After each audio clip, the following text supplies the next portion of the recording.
Questions orales. The honourable member for Burnaby New Westminster. Thank you, Mr. Speaker.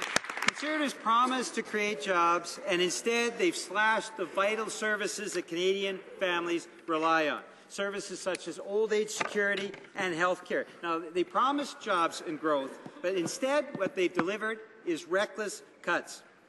In this Conservative budget, there's nothing on jobs, aside from the title, and nothing on growing inequality. Why did the Conservatives table a budget so out of touch with the priorities of Canadian families? The Honourable Minister of Foreign Affairs.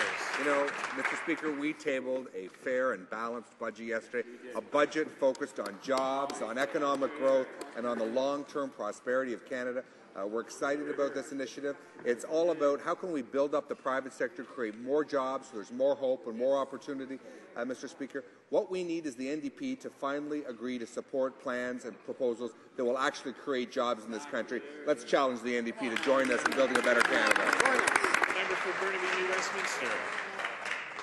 They have any credibility on jobs, they've staffed the 2,600 workers at Avios that are out of theirs. Now, the reality is, in this budget, the Conservatives are actually forecasting that unemployment will go up.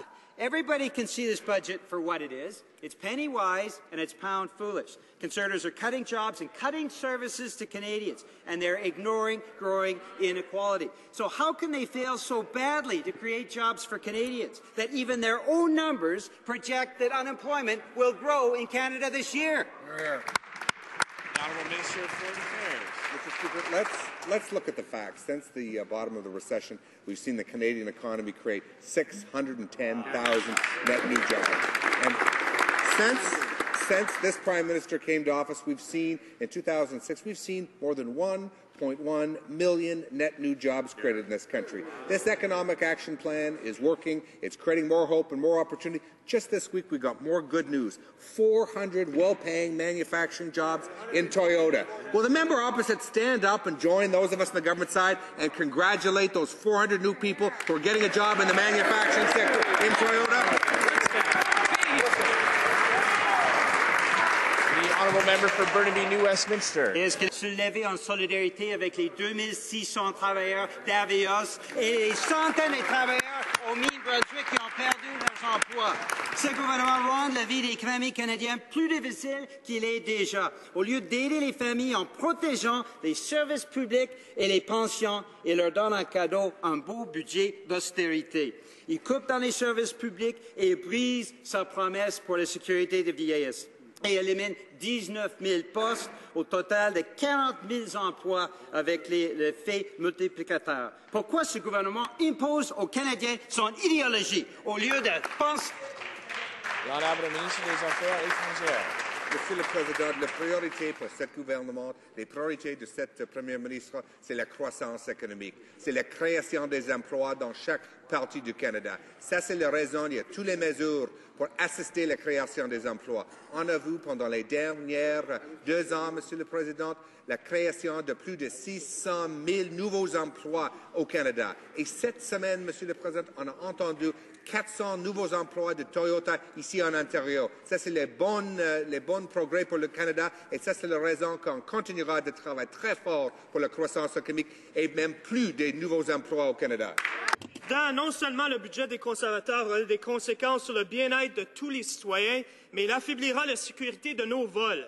Après avoir limité l'accès de nos inspecteurs aux avions avec leur système de gestion de la sécurité, et après avoir refusé de maintenir les emplois de nos mécaniciens qualifiés à Avios, voilà que le gouvernement coupe plus de 7 % du budget pour la sécurité aérienne. Monsieur le Président, pourquoi les conservateurs s'entêtent-ils à réduire la sécurité des passagers aériens dans ce pays?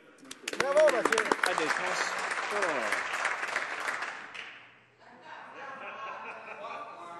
L'honorable ministre d'État des Transports. Monsieur le Président, la réalité, c'est que notre gouvernement va assurer la sécurité des Canadiens. On ne va pas mesurer notre succès dans cet égard ou des autres dans combien ça coûte.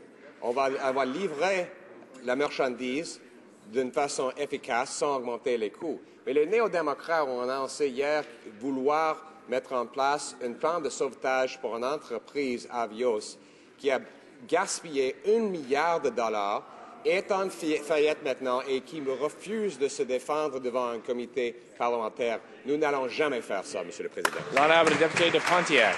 Well, why they figure out how to answer the question. What I just don't get is this government will interfere to prevent a strike, but they won't interfere to save thousands of jobs for Canadians?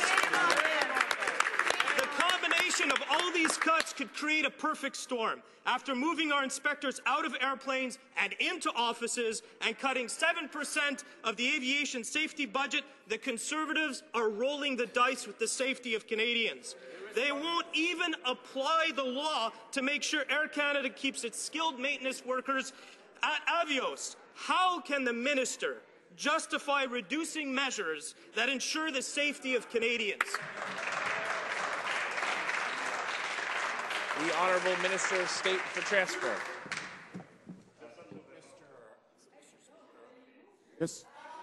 Mr. Speaker, this member's rhetoric is really alarming and disappointing. It's beneath members of Parliament to suggest that any of us don't take the safety of Canadians as our first priority. I can tell you that the savings will be of a nature that will not affect the safety of airlines, but will respect taxpayers' monies. The situation with Avios is unfortunate. Feel for the families, but we have an opinion that Air Canada is within their legal rights, but Air Canada also said yesterday at committee they want to be able to hire many of those Avios employees to continue to do the maintenance.